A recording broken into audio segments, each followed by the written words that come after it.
Halo, perkenalkan, namaku Noval Amar Muhammad dari jurusan S1 Ilmu Komunikasi Telkom University. Nah, kalian sadar nggak sih saat kalian berkomunikasi di keluarga kalian, komunikasi tersebut dapat mempengaruhi perilaku kalian dan juga dapat mempengaruhi adanya sebuah aturan di dalam keluarga. Dan kalian sadar gak sih, kalian saat menggunakan media sosial, pasti kalian akan sadar akan tujuan kalian menggunakan media sosial tersebut. Dan tanpa kalian sadari juga, saat kalian bernegosiasi dengan orang lain, kalian akan menggunakan tubuh kalian untuk meyakinkan orang lain. Dan juga untuk bertujuan agar negosiasi kalian berjalan dengan baik. Nah, itu semua akan kita bahas dalam teori komunikasi. Nah, yang pertama ada teori interactional view, di mana teori ini menjelaskan komunikasi yang terjadi di dalam sebuah keluarga akan mempengaruhi tingkah laku dan juga mempengaruhi sistem atau akan munculnya sebuah aturan di dalam keluarga tersebut. Di teori ini juga menjelaskan bahwa setiap orang tidak dapat tidak berkomunikasi. Karena apa? Setiap anggota keluarga pasti akan melakukan komunikasi dengan anggota keluarga lainnya, baik itu secara verbal maupun non-verbal. Nah, komunikasi verbal di sini dijelaskan sebagai konten atau isi pesan yang disampaikan kepada anggota keluarga lainnya. Kemudian, komunikasi nonverbal itu dijelaskan sebagai hubungan terkait dengan bagaimana cara penyampaian pesan kepada anggota keluarga lainnya. Di dalam teori ini ada dua jenis komunikasi. Yang pertama, one-up komunikasi, di mana komunikasi ini bertujuan untuk mendominasi percakapan di dalam sebuah keluarga. Contohnya, di dalam keluarga kalian pasti ada kan, baik itu ayah atau ibu kalian yang mendominasi percakapan di dalam sebuah keluarga.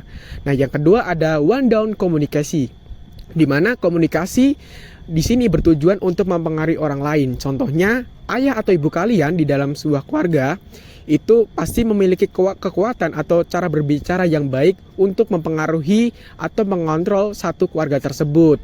Nah, teori ini menggunakan paradigma konstruktivisme, di mana komunikasi tersebut mengonstruksi adanya sebuah perilaku ataupun sistem yang muncul di dalam sebuah keluarga. Dan juga teori ini menggunakan pendekatan antar pribadi, di mana komunikasi terjadi antara keluarga, baik itu ayah, ibu, juga adik ataupun kakak.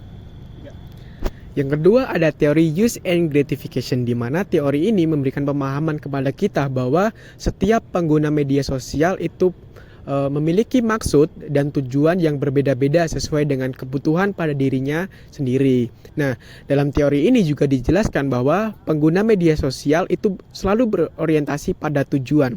Karena apa? Para pengguna media sosial paham akan kebutuhannya menggunakan media sosial digunakan untuk apa. Dan juga setiap para pengguna media sosial itu sudah paham akan penggunaan media sosial karena mereka tahu akan maksud dan tujuan mereka dan juga sudah disesuaikan dengan kebutuhan mereka saat menggunakan media sosial. Nah, di dalam teori use and gratification terdapat motif konsumsi, di mana yang pertama ada informasi. Jadi media sosial digunakan sebagai pencarian informasi. Yang kedua, identitas pribadi, di mana para pengguna media sosial itu menggunakan media sesuai dengan kepribadian mereka. Dan yang ketiga, ada interaksi sosial, di mana para pengguna media sosial menggunakan media itu digunakan untuk berinteraksi, digunakan untuk bersosialisasi dengan orang-orang lainnya. Dan yang terakhir itu ada hiburan, di mana para pengguna media menggunakan media sebagai sarana hiburan mereka sendiri. Nah, di dalam teori use and gratification terdapat kebutuhan khalayak, di mana para pengguna media itu membutuhkan media untuk kebutuhan yang pertama, kebutuhan kognitif. Jadi para pengguna membutuhkan media untuk pencarian informasi dan juga pengetahuan. Yang kedua ada kebutuhan afektif. Para pengguna menggunakan media sosial untuk mencari pengalaman emosional. Dan yang ketiga ada integrasi personal, di mana para pengguna menggunakan media sosial untuk meningkatkan kepercayaan diri mereka.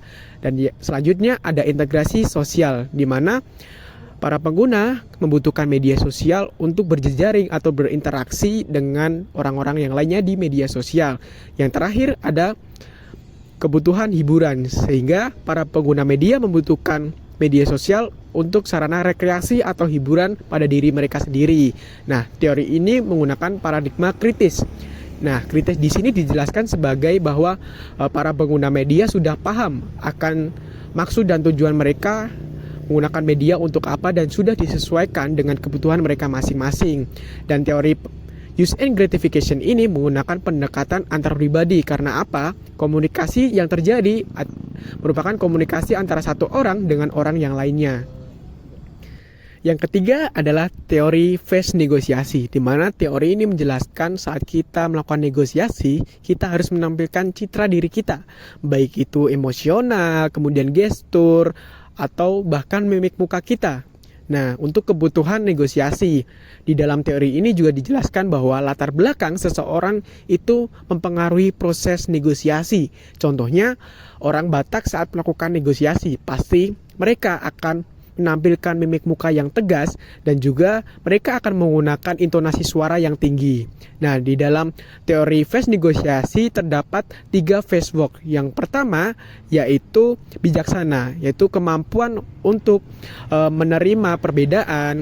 Di dalam teori phase negosiasi terdapat 3 phase walk. Yang pertama yaitu bijaksana, di mana kita memiliki kemampuan untuk menghargai orang lain. Yang kedua ada solidaritas, yaitu kita memiliki kemampuan untuk menerima sebuah perbedaan.